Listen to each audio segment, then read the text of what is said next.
Hey, what's up you guys, it's Dorothy and welcome back to my channel. In today's video, we're going to go into chapter 52 of Swimsuit by James Patterson and Maxine P. So let's get right into this video. This video may contain sensitive topics and foul language. If you do not wish to continue, I suggest you click off the video now. You have been warned. Chapter 52. Keola barked his name into the phone. Eddie, it's Ben Hawkins. Have you seen the news? Worse than that, I've seen the real thing. Keola told me he'd been to the Islander Breeze since the news of Julia Winkler's death had gone over the police band. He'd been there when the body was taken out, and he'd spoken with the cops on the scene. He said Kim's roommate was murdered. Do you believe it? I told him I had no luck reaching the McDaniels or their driver and asked if he knew where Barb and Levon were staying. Some dive on the eastern shore of Oahu. Barb told me she didn't know the name. Maybe I'm paranoid, I told Keola, but I'm worried. It isn't like them to be incommunicado.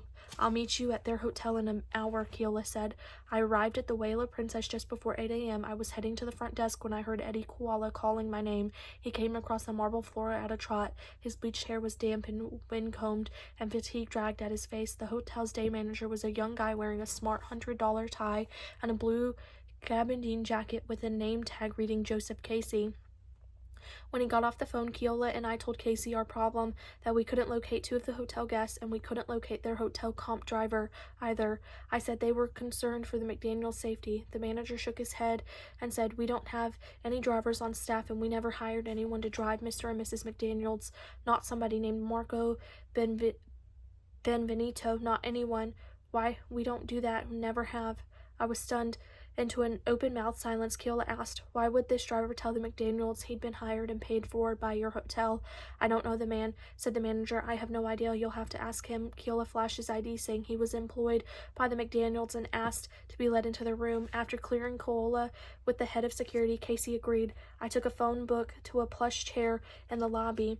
There were 5 limousine services on Maui, and I've worked my way through all of them. By the time Eddie Koala sat down heavily in the chair beside me, no one's ever heard of Marco Benvenuto.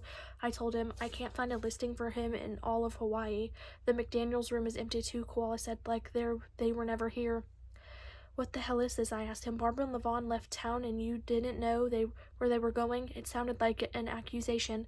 I didn't mean it that way, but my panic had risen to the high water mark, and it was still climbing. Hawaii had a low crime rate, and now, in the space of a week, 2 girls were dead. Kim was still missing, and her parents and driver were missing too. I told Barbara it should be me following that lead on Oahu. Keola said, those backpacker joints are remote and kind of rough, but Levon talked me out of it. He said that he wanted me to spend my time here looking for Kim. Keola was snapping his wristband, chewing his lip. The 2 of us, ex-cops without portfolio, were trying desperately to make sense out of thin air. That is the end of this chapter. I will see you guys in the next video. Bye.